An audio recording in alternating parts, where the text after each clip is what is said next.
This is the book of Deuteronomy 15. And this is verse 15. And thou shalt remember that thou was a bondman in the land of Egypt, and the Lord thy God redeemed thee. Therefore I command thee this thing today. Verse 16. And it shall be, if he say unto thee, I will not go away from thee, because he loveth thee and thine house, because he is well with thee.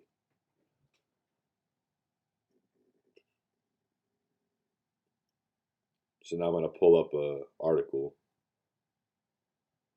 and it's titled, Why Did Bond Slaves Have Their Ears Pierced?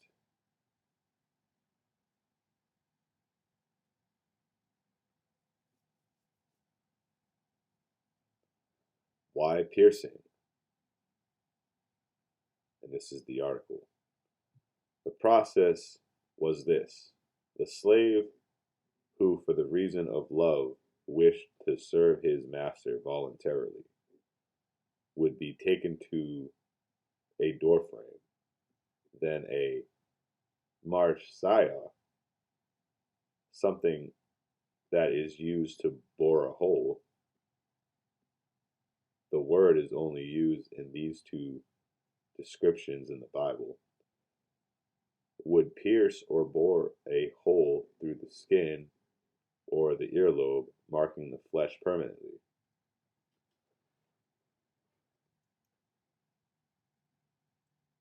So that was that article. I'm going to go back to the Bible.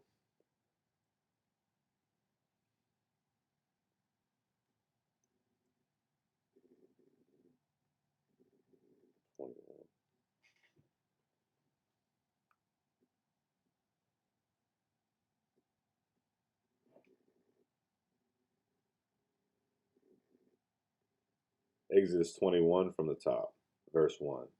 Now these are the judgments which thou shalt set before them. Verse 2. If thou buy an Hebrew slave, 6 years he shall serve, and in the 7th he shall go out free for nothing. Verse 3.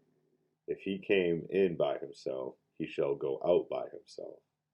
If he were married, then his wife shall go out with him. Verse 4. If his master have given him a wife, and she have borne him sons or daughters, the wife and her children shall be her master's, and he shall go out by himself.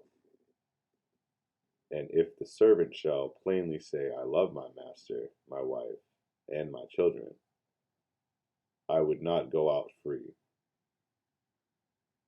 Then his master shall bring him unto the judges. He shall also bring him to the door, or unto the doorpost, and his master shall bore his ear through and all, and he shall serve him forever.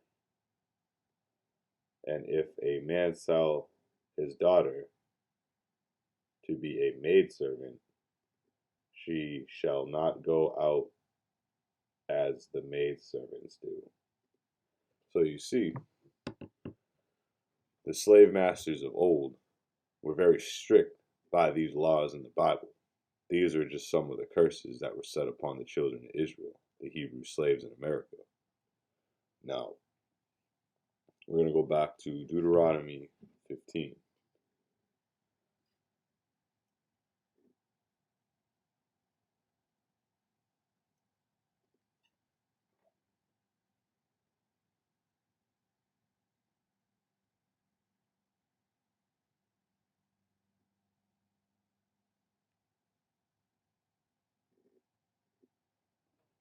And thou shalt remember that thou was a bondman in the land of Egypt, and the Lord thy God redeemed thee.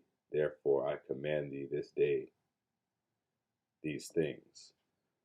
So you understand that this is a scripture talking about a time after Egypt. So this is not talking about a time during Egypt or during the ancient world. And it's very clear in Deuteronomy 15, and that's what the old slave masters went by. That's how they knew that the slaves at that time were actually the real Jews, the children of Israel, the real Israelites, not the Amalekite slave owners who descend from Esau. You understand? And the Amalekites like to go with this argument that the Hebrews in the country today um, adopted this whole story, and that's false. Because if that were true, then that scripture would be specifically talking about Amalekite Jewish people, not Hebrew slaves or Hebrew servants.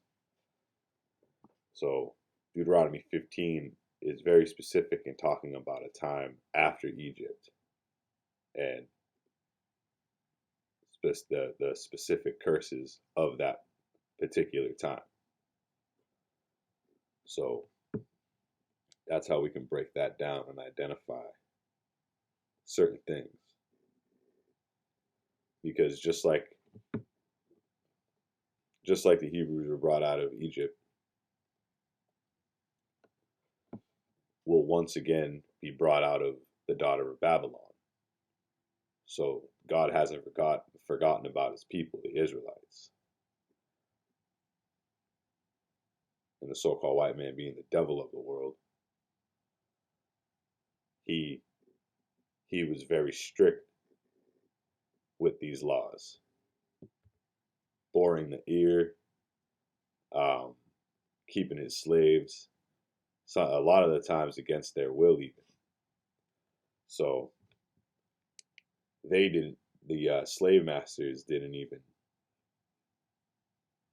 fully go along with the curses of the Bible. They if anything, they made the curses worse. So I wanted to just give all praises to Yahweh, Bahashem, Havashai, Shalom.